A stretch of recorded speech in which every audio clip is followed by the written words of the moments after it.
კაცრი შეზღუდვების თავიდან ასაცილებლად და ეპიდვითარების დასტაბილურებისთვის მთავარი რეკომენდაცია ისევ პირბადის ტარება და ვაქცინაცია. დაავადებათა კონტროლის ინფორმაციით წელს კორონავირუსით გარდაცვლილთა 99%-ზე მეტი არავაქცინირებული პაციენტი იყო. ინფექციონისტების თქმით, COVID-19 მსუბუქი ფორმით მიმდინარეობს ვაქცინირებულ პაციენტებში. ყოველ 1000 აცრილ ინფიცირებულზე კი გარდაცვალების მხოლოდ ერთი შემთხვევა ფიქსირდება. იმუნიზაციის ტემპის დაჩქარების მიზნით საკოორდინაციო საბჭო რეგიონებში ვაქცინაციისთვის დამატებითი სივრცეების მობილიზებას გეგმავს. ვირუსის პირველი შემთხვევის გამოვლენიდან დღემდე COVID-19-ის გავრცელების შეჩერების მთავარ მექანიზმად რჩება პირბადეც. სწორედ ამიტომ ეპიდემიოლოგები მოქალაქეებს მოუწოდებენ პირბადი ატარონ როგორც ღია, ისე დახურულ სივრცეში. თამუნა ნადარეიშვილი გვიამბობს, რატომ არის პირბადის ტარება განსაკუთრებით მნიშვნელოვანი ვირუსის დელტა შტამის აქტიური გავრცელების პირობებში. ზოგჯერ არც ჯერავთ ხოლმე ჩემს კოლეგებსაც, გარკვეული კლინიკების წარმომადგენლებსაც, როდესაც მეკითხებიან, მაგრამ ფაქტად რჩება, რომ ჯერჯერობით არ ვარ არ ყოფილა ინფიცირებული. პირბადის მუდმივად ტარებას უმადლის მცხეთის სამედიცინო ცენტრის დირექტორი ლიკა მუმლაძე იმ ფაქტს, რომ თითქმის წელიწად ნახევრის განმავლობაში ინფიცირებულ პაციენტებთან ყოველდღიური უშუალო კონტაქტის მიუხედავად ვირუსი ამ დრომდე არ შეხვედრია. იმის მიუხედავად, რომ ახლა ორჯერადად ვაქცინირებულია, პირბადე ამ დრომდე მის განუყრელ ატრიბუტად რჩება. ამბობს, რომ საკუთარი და მისი სხვა კოლეგების მაგალითზე პანდემიასთან ბრძოლის მრავალჯერ ნაცადი მეთოდი სწორედ პირბადეა, რომელიც მიუხედავად სხვადასხვა შტამის გავრცელების ნამდვილად ეფექტურია. ლიკა მუმლაძის მსგავსად კორონავირუსით არ დაინფიცირებულა კლინიკის უფროსი ექთანი ასმათ თოფურია, რომელიც ბოქსირებულ განყოფილებაში მოთავსებულ COVID ინფიცირებულებს დახმარებას ყოველდღიურად უწევს. როგორც მედიკოსები ჩვენთან საუბარში ყვებიან, ყოფილა შემთხვევები, როცა კრიტიკულ მომენტში სპეცაღჭურვილობის ჩაცმის დროის უქონლობის გამო მხოლოდ პირბადით გაუწევიათ ინფიცირებულებისათვის დახმარება. მართლაც ყოფილა რამდენიმე შემთხვევა ესეთი მწვავე დაავადებულ პაციენტთან შევსულ ვარ პალატაში სპეციალური ეკიპირების გარეშე, ოღონდ აუცილებლად მეკეთა პირბადე. მქონია შიში, აი ამ ახლო და ხანგრძლივი კონტაქტის შემდეგ, რომ შეიძლება ყოფილიყავი ინფიცირებული, თუნდაც სიმპტომების არ ქონის პირობებში, მაგრამ გამიმართლა ისევ არ აღმოჩნდა ინფიცირებული.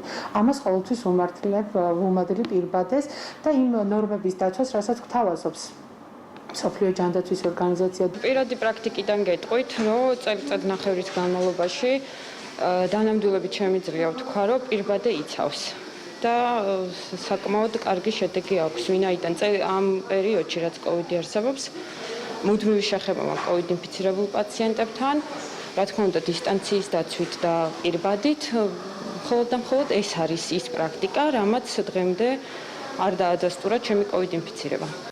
გართულებული ეპიდვითარების გათვალისწინებით ღია სივრცეებში პირბადის ტარების კვლავ სავალდებულოდ შემოღების მომხრეა ალერგოლოგი-იმუნოლოგი ბიძინა კულუმბეგოვი, რომლის თქმითაც ეპიდვითარების კიდევ უფრო გართულებას სხვა შეზღუდვებთან ერთად სწორედ ნიღბის ტარება შეაკავებს. იმუნოლოგი მოსახლეობას მოუწოდებს მოხსნილი შეზღუდვების მიუხედავად საკუთარ და ახლობლების ჯანმრთელობაზე თავად იზრუნონ და ინფექციისგან თავდაცვის ეს ძირითადი იარაღი აქტიურად გამოიყენონ. გარე სივრცე, სადაც დისტანციის დაცვა ვერ ხერხდება, ადამიანს ისევ ევალდებულება გამოიყენოს პირბადე, ეს იქნება მაღაზია, თქვა სატრანსპორტო გაჩერების საშუალებები და აღარ ვამბობ საქალაქო ტრანსპორტი.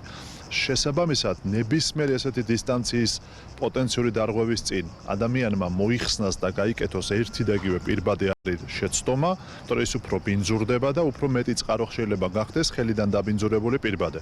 და შესაბამისად, ადამიანს მაშინ ამისთვის სჭირდება რამოდენიმე ათეული ცალი პირბადე დღის განმავლობაში, სანამ ის გარეთ არის. სახლიდან გამოსვლისას გაიკეთოთ პირბადე, მას არ შეეხოთ თქვენ ღია მინდორში ხართ თუ დახურულ სივრცეში და შემდგომ მოიხსნათ ის პირბადე წესითა და რიგის დაცვით, როგორც ეს განკუთვნილია.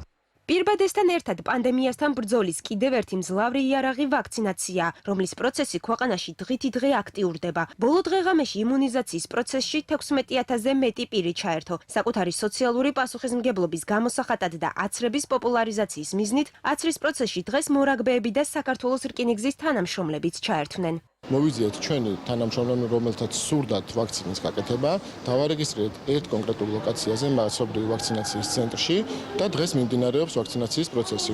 იმედი გვაქვს, რომ მეტი და მეტი რკინიგზელი ჩაერთვება ამ პროცესში და სრულად მოვიცავთ ჩვენს თანამშრომლებს. შემოგთავაზეს, რომ ავცილიყავით Pfizer-ის ვაქცინით, სხვადასხვა ასაკობრივი და ეროვნული ნაკრებები, ამიტომ გადაწყვიტეთ, რომ ავცილიყავით დღეს აქ, ჩავწერილიყავით და ავცილიყავით Pfizer-ის ვაქცინით, რომ ვიყოთ უსაფრთხოდ, ვიყოთ ჯანმრთელად და შევძლოთ ჩვენი საყვარელი საქმის კეთება და გაგრძელება. ვაქცინაციის სიკეთეებზე დღეს კიდევ ერთი განმარტება გააკეთა დაავადებათა კონტროლის ეროვნული ცენტრის ხელმძღვანელმა ამირან გამყრელიძემ, რომლის თქმითაც აცრილ ადამიანებში გარდაცვალების ფაქტები მინიმალურია. კერძოდ, ყოველ 1000 აცრილ ინფიცირებულში საშუალოდ ლეტალობის 1 შემთხვევა ფიქსირდება. იგივე რაოდენობის აუცრელი COVID პაციენტიდან კი 15 იღუპება. მისივე განმარტებით, საქართველოში კორონავირუსის დიაგნოზით გარდაცვლილი პაციენტების 99.7% სწორედ აუცრელი ადამიანები აღმოჩნდნენ. აცრილ მოსახლეობაში დაინფიცირების მაჩვენებელი იცით ეს არის 0.3 დაახლოებით. ორჯერ აცრილებში და 0.9 ერთხელ აცრილებში და აქაც სრულად აცრილებში დაახლოებით 15 ჯერადი განსხვავებაა. ანუ აცრა 15 ჯერადობით იცავს, ანუ 1000 ადამიანში, ვინც აცრილია და დაემართება COVID-ი, შეიძლება დაიღუპოს 1, მაშინ როცა 1000 ადამიანში, რომელსაც დაემართება COVID-ი, ალბათობა დაღუპვის არის 15. ქვეყანაში ამ დროისთვის იმუნიზაციის პროცესი ჯანდაცვის მსოფლიო ორგანიზაციის მიერ აღიარებული 4 ვაქცინით მიმდინარეობს. დღეიდან ოკუპირებულ ტერიტორიებზე მცხოვრებლებს შესაძლებლობა აქვთ ვაქცინაცია წინასწარი რეგისტრაციის გარეშე ჩაიტარონ, რისთვისაც რუხის რესპუბლიკურ საავადმყოფოში იმუნიზაციის კაბინეტები მოეწყო. საკოორდინაციო საბჭოს გადაწყვეტილებით ხვალიდან Pfizer-ით აცრაში პოლიკლინიკებიც ჩაერთვებიან.